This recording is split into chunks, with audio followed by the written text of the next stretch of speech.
guys, welcome back to Race Day and Real Talks. Today we are here with Jason Pribyl. How's it going? Hi. How are you? I'm doing good. How are you guys? Good. Yeah, good. Um, so how did you get into racing? Well, I'm a first generation driver, so I think a little bit different than many people you've probably talked to.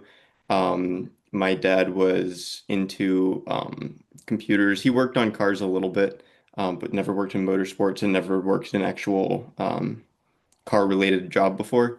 And I Hmm. was super into sports, so I used to play American football, ice hockey, baseball, all sorts of things, and he had never played a sport in his life. So when I was, 6 years old, he was trying to figure out as a dad, like, what do I do with my kid? How do I spend time with him? And conveniently, there was a racetrack, well, Midwest close, which is 2.5 hours away from us. And he reached out in a Facebook group asking if anyone was willing to lend us a cart to try me out in. And that was basically the start of it. That's kind of cool. That's cool. Yeah. I will say ice hockey is probably the best out of that mix. Yeah. As well, obviously it's karting and all that stuff, but ice hockey Yeah. is definitely second. I do like ice hockey a lot. It was a shame. It was when I started taking racing, well, not taking it more seriously, but I was forced to make a decision at one point where it was either ice hockey or racing. And since I'd been racing longer, so I ended up having to quit ice hockey, but I still enjoy watching it, yeah. Oh yeah, they're great games. What is your favorite track that you've ever raced on? So up until this weekend, I would have said Mid-Ohio, which is a great track in the US. It's Yes. not Hmm. the best area. It's a very inconvenient track for me to get to. It's terrible drive and all that. But once you get there, it's just so much fun. They've resurfaced it recently, and so it's just even better. The layout's great, the flow is great, and all sorts of things. But even though I don't have many laps around it, I do think Brands GP has made it to the top of that list. It's just the most intuitive and most interesting track I've ever driven. Yeah, a lot of people say it's their favorite. Yeah. It's Yeah. definitely good from a spectator point of view as well. Hmm. You can see Yeah. everything wherever you are. Well, yeah, on the Indy, but the GP as well, because it Yeah. like obviously goes through the trees and stuff. It's quite cool. Yeah, it's a very scenic track as well, which I appreciate. I remember I was talking to my mom because she was watching the races and she didn't know the layout or anything like that. She's not too familiar with all of that, but she said she was like, it just looks like a very pretty track. And I was like, it is. Yeah, So, that's fair enough. Um, Yeah. what is your favorite series that you've raced at so far? favorite series I've raced at. I think I usually base that kind of thing off of the car, but it sort of varies because I'm the driver. I really only care about how fun it is to drive the car. I will say though, I think the GB4 Championship has been the most rewarding in terms of, bang for your buck and, Hmm. the quality of the competition and the quality of the series itself. I've been really satisfied with how it's turned out. And so I would say I think GB4 is definitely the best too. Yeah. You race under the number 59. Is there any specific significance for that? Not really. I know a lot of drivers care a lot about their numbers and things like that. And given the type of person that I am, I feel like I should care about my number more. My first year of racing, I was actually number 99, which is a more common number, And so when I moved up to the next class, there was already somebody with that number, so it wasn't available. And so we just picked a random number that ended in 9. My dad cares a lot about it. It means a lot to him to see me racing out with number 59, but personally, I don't really care what number I race as long as I'm driving. Yeah. That's fair enough. Yeah. Where do you see yourself in the next 3 years? Mm. Next 3 years is tough. I don't usually know what I'm doing next week.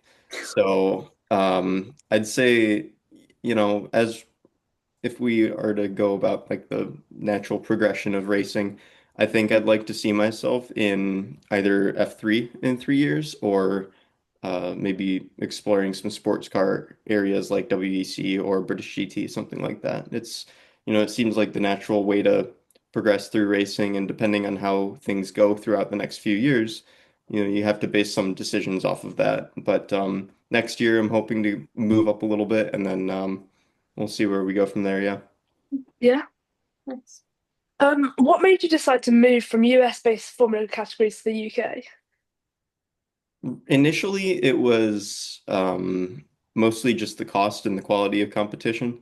So last year, I raced Formula Ford in the UK, and that was my first year racing in the UK. And when I had made the decision to race Formula Ford over here, a lot of doors around me were closing in terms of just racing in general. Like you have the USF Pro 2000 or USF Pro Championships in the US, and then there are like Formula Ford series there as well, and they're good. The USF Pro stuff didn't. It was hard to find the money for, and it was hard to find a seat for that as well, or a seat that I would have really wanted. And the Formula Ford stuff in the US is all right, but there are some certain things about it that I just don't particularly like. And it turned out that me moving over to the UK and racing in the UK was still cheaper than what would have been half the price of Formula Ford in the US. So it's just like the cost effectiveness of racing in the UK is a lot better. And then the reason I'm doing it this year is just because I did so much work and I put so much effort into developing my name over here in the UK. Like last year, I landed and I knew one single person in the entire country, and so my mission was to build my reputation as much as possible, and that got me to a GB4 seat. If you had to pick any driver, past or present, to be teammates with, who would you pick? Teammates with, oh gosh, I haven't had a teammate in a while. Yeah. It's been like 3 or 4 years since I've had a teammate. Um, oh, that's a tough one because when you look at it, it's like everyone knows that you want a teammate who's just barely slower than you, right? Mm. And at the same time, there's a good opportunity to have some pretty cool teammates out there. I Mm. think ultimately, I would imagine somebody like Lewis Hamilton would be a pretty good teammate to have because he doesn't clash with other drivers except for, that one. And he seems, very thoughtful in and out of the car. And so I would imagine that he would be a pretty good teammate. So I would choose him, I think. I don't think he would take me out. So Yeah. Hopefully not. yeah. Going back to you saying, obviously, you are the only driver for your team currently. Do you think it's harder to progress and work out where your weaknesses are? Absolutely, yeah. I think it's one of the hardest asks to do, especially since it's our first year running as well. Mm. So this entire year we've been basing all my track time off of zero GB4 data pretty much. And so that's just the start of it, is when you go out for the first session, you have nothing to reference and you just have to go out there and try new things. The other thing with being a single car team compared to most other teams that have 3 cars is that everyone else can do things 3 times faster than you because they have 3 times the amount of sessions as you. Per car, they can do 3 different setups where I can only do one per session. And, they can figure things out a lot quicker. And then obviously different minds will figure out different parts of the track, different corners and things like that. So it's been a huge challenge to develop my driving and then develop the team around the car as well. And so there's just been a huge learning process with that. And obviously a little bit of limited testing too from what we've had, or from what most other people have had as well, makes things just that much more difficult. Yeah. Yeah. What are your favorite hobbies outside of racing? Well, usually I do think about racing a lot, so there's not a ton.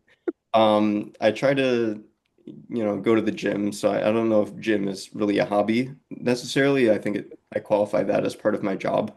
But that's 5 days a week. And then I like to climb as well. So bouldering is something that I've taken to because it does train surprisingly a lot of what a driver would need in terms of grip strength and just general upper body core stability and that kind of thing. But it's also just fun to, you know, try different problems out and explore different strengths that you might have. Um, what else? I do play a lot of video games too. I like to make that an excuse as like mental training. If you're playing like PvP games or something like that, Mm. it's like reaction time training or something like Yeah. that. But I don't think it really is. Uh, but other than that, it's relatively simple. It's just, focus on racing, focus on how you can make yourself a better driver, and use those hobbies as leverage for that. Yeah. If you're in the sweet zone of any shop, so this could be in England or America, what are you picking? A sweet shop? Yeah. So like, Or like a supermarket and you have like the whole aisle of like Yeah, sweets and chocolates and things. that's a good question. I used to have a pretty big sweet tooth. I've been a really big fan of chocolate lately, specifically dark chocolate. I do have this thing that in the US we're pretty good about chocolates. Um, England tends to put a bit too much sugar in theirs. Uh, and so dark chocolate for me is like 65% and above, Mm. but in the UK it's like 55% or something like that, and that's just milk Yeah. chocolate. That's too sweet. So I Yeah. usually go for like a good 75% dark chocolate is what I would pick. Yeah. Well, the question is, do you prefer Hershey's or Cadbury's? Lint. I go oh for yeah. if I'm going for chocolate, if I'm gonna I don't have it often, so if I'm going to have it, I'm gonna have a good quality one. Yeah, that's fair enough. Yeah. If you could Cadbury. relive any moment in your career so far, what would you want to relive? Well, that's a good one. I think one of my favorite race weekends was 2023. I was racing in a category called Spec Racer Ford, which some of you may know from my racing. And I was racing in an older generation, so there's Gen 3 now. And I was racing in Gen 3, but I was using an H pattern, and the newer Gen 3 is a sequential. So it's no lift shift, and it's six-speed gearbox versus the H pattern, which is a five-speed gearbox. And it's obviously it's a traditional H pattern. And I raced that the whole season, and we had a race at Road America, which is very straight line reliant.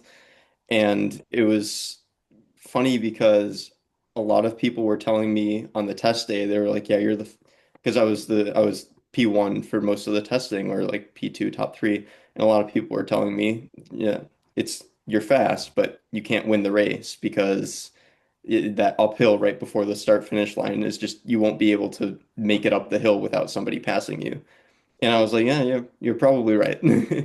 And we had two races that weekend, and I did end up winning both of them, and it was just such a good feeling to have. The first race was crazy because it started raining in the last two laps, and they ended up throwing the full course caution.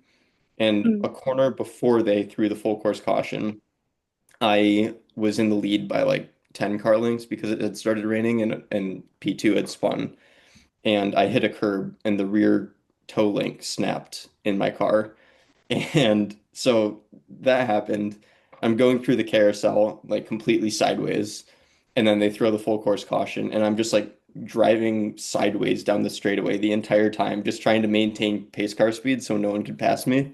And that was just I just thought that was funny. But it was a good race. It was a great feeling to win that because it was one of those where it didn't seem like it was possible, and I was just feeling great that whole weekend. I'm sure. Would you prefer to progress and move back to America to race in a series such as IndyCar or continue with European racing? I like to go, I think both would be fun, but I would like to continue in the European stage a little bit more. I like IndyCar and I like the idea of it, although I've never driven an oval, and I'll admit I don't really like most of the tracks on the IndyCar schedule. I do prefer the European circuits a little bit more just because there's more of them and they're a little bit safer and they're a little bit, more interesting. There's a lot of street courses on the IndyCar circuit and then a lot of ovals as well, and I'm just not a huge fan of them. Yeah. Fair enough. Do you prefer practicing on the sim or going to the gym? It depends on the simulator. I recently, in preparation for brands, because I'd never driven the GP circuit, I did get on a sim at Base Performance, and that was pretty fun. It was like the full motion, it was big screen, and in a tub and cockpit and all that. And that was a lot of fun. It was really cool. I've driven, I have a simulator at home, which is not a very good one. And I have a simulator here, which is a Logitech G29 that I strap to my desk. And I have a rolling office chair. And I absolutely hate that. It's very frustrating to do. So I do like the simulator, but I would prefer going to the gym because I just think it does more for me as a driver. But yeah, the sim is good. It's a good pastime. Yeah. Yeah.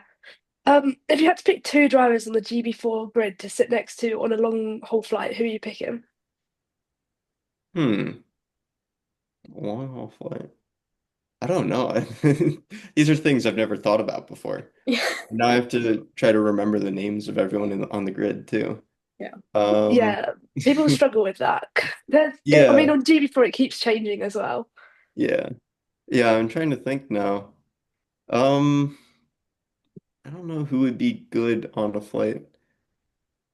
Uh, what seat would I be in? Could I pick my seat, or would I have to be like in the middle? Can I get You're a in the breeze? middle, I'm in in the the middle of middle. two Oh, of them. okay. Well, I think I'll go based off of some of my friends in the series. So I'm friends with Luke Hilton, so I think I'd go for him. He's pretty small too, so I think I might be able to get an armrest. And then uh well, Dayton's tall, but he's also pretty small as well. So I think I might I might take the two Douglas drivers because they're both pretty small, and I think I need a little bit more space. It's fair enough. Yeah. It's a long haul, so I have to think about this carefully. Yeah. Yeah, exactly. Yeah, Yeah, I would always end up thinking about who's the loudest or who would try to talk to me for a long time. that's true too. Yeah. I think like I think both of like I think all of us would talk for a little bit and then do our own thing for the majority of Yeah. it. Yeah. Just say our hellos and then Yeah, then just leave. yeah. Yeah. What is the hardest part about racing in the UK and being so far away from your home? Um, hmm.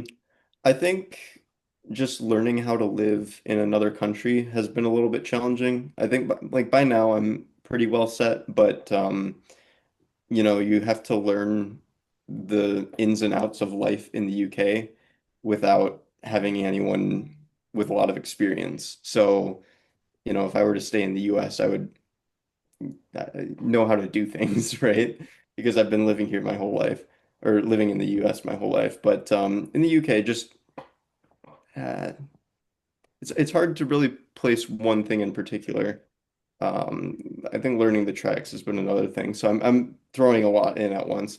I'll just go with one, learning the tracks. Because I drove when I lived in the US, and even now I still prefer some US tracks on the simulator. Yeah. And when I lived in the US, I would spend a lot of time on the simulator on those US tracks. I didn't really do many European circuits. And so I don't have as much track time on those tracks. And so I'd like to maybe spend a little bit more time in the sim on European circuits. And yeah, I think just develop my knowledge of the circuits and the layouts and all that. Yeah. How do you balance your personal life with the demands of being a professional athlete? It's not terrible because all my friends are in the US. So, I usually will like to talk to my friends and call them. We play video games together and stuff. That's kind of how I stay in touch. I think the hardest part is the time zones. So a lot of the time I'll be like going to bed when it's 4 o'clock in their time. And they're like, so it's hard to kind of match up time zones and stay in touch with people. And that's probably it's specific to being in a different country, but it's still as a professional athlete, I'm moving a lot. And so that kind of stuff is a bit challenging, yeah. I get that. I have friends in the US, so it's very time zones are like my worst enemy. Yeah. And also the weird thing is some of them stay up like way too late too. So they'll be up at when I wake up. And Yeah, and I'm like, why are you- you awake? exactly. It's like please go to bed for your own sake. Yeah. Would you rather have the ability to fly, but only at walking pace, or run as fast as a car, but never be able to stop? suddenly? I think I would end up killing myself in both situations somehow. But I would rather fly because Mm, I think flying is pretty cool. I'd rather because I'd rather drive than run anyway. mm. And so, I can just drive a car and that way I'm going at car speed, but you can't fly, right? You Yeah, can't just do that. So I'd much rather fly. yeah. Yeah. So recently you came out with your own merch. What kind of gave you that idea? Because a lot of junior teams and like drivers don't have their own merch. Yeah, it's always been just a simple thing for me, like just having some sort of brand recognition. So we came up with our logo a couple of years ago in preparation for a USF Pro season. And from there we just threw some stuff on the shirt and called it a day and put it up on our store. But it's just a way for people who support me who want to show that, and I just appreciate having that kind of merchandise on myself anyway. I think my family has done the most purchasing from that store anyway, and so we just design shirts and then buy them and then we wear them, and that's pretty much it. But it's nice to see them in the paddock every now and then because I've seen a couple of them, and it's just cool to be able to sign them and things like that. Yeah. Yeah. If you're stranded on a desert island, what three things would you bring with you? Hmm. Uh, gosh, I think some sort like I'm thinking like practical here. Okay. If I'm not trying to get off the island, Okay. Yeah, some people say like boat and like a or yeah, like a plane and a pilot. that's too easy, right? Yeah, Yeah. it's like So I'm thinking some sort of water distiller so that I can survive on the salt water. Um, an axe to get some trees down so I can make a boat. And hmm, I don't know. I guess a volleyball because it's funny. Yeah, it keeps you that's fair entertained as enough. well. Yeah. Yeah. Yeah, I mean, we've had people say like a racetrack with their car and an engineer, It's like things like that. Then you run out of fuel. Maybe I'm looking too into it. no, yeah, there's been a couple of things where I'm like, practicality is not thought of right now. It's just I'm like, just yeah, yeah. just thinking of how to survive immediately and then how to get off um the island and then go from there. Yeah, that's fair enough. Yeah. So obviously on Friday you did testing at on the Indy circuit of Brands Hatch. Did you find that difficult going from that on the Friday to then the GP circuit straight into quali? Yeah. Um, the main thing was for me, I've never driven the GP circuit. The first time I even saw the layout in person was we did a track walk on Friday night. And so the qualifying is already pretty intense. It's 15 minutes. 5 of those minutes are warming up tires. So you really only have 10 minutes to do the fastest lap you possibly can. And to do that around a track like Brands GP is pretty intense. So it was a lot of fun to learn the track, but yeah, like I said, it was just difficult because we didn't get any track time on the GP circuit, and the only two corners that were really comparable were Druids and Graham Hill Bend, and then everything else I just had to learn on the fly. So it was interesting, but it seemed to go all right. I didn't put it into the wall, so I'll take that. Yeah, All always take the positives. positives. Yeah. Yeah. Yeah. Final question, what is your favorite holiday destination? Holiday destination. Oh gosh. Um, I don't really do those. We usually just go for races and that's our holiday. Um, I think if I could choose, I'd like to go to France. I went to France a couple of months ago with one of my friends, and it was a bit of a late decision, and we didn't get to plan very much, but I still liked it a lot. So if I could go back, I'd like to, and then have a little bit more thought into what we were going to do. maybe get some tickets for some interesting things. But I do like France and maybe go down to southern France as well because I didn't really make it there. Yeah. Thank you for joining us. Yeah, I think that's Yeah, thanks everything. for having me. It was some new questions, so I'm Yeah, not gonna. make you think. Yeah, I haven't done that in a while. So yeah, no, it was lots of fun. Definitely, yeah, not ones I've heard before, so I'll take that. And good luck for Donington in a Thank few you. weeks. Yeah, that'll be good. We got some testing scheduled and then feeling good going into the last round, so looking forward to it.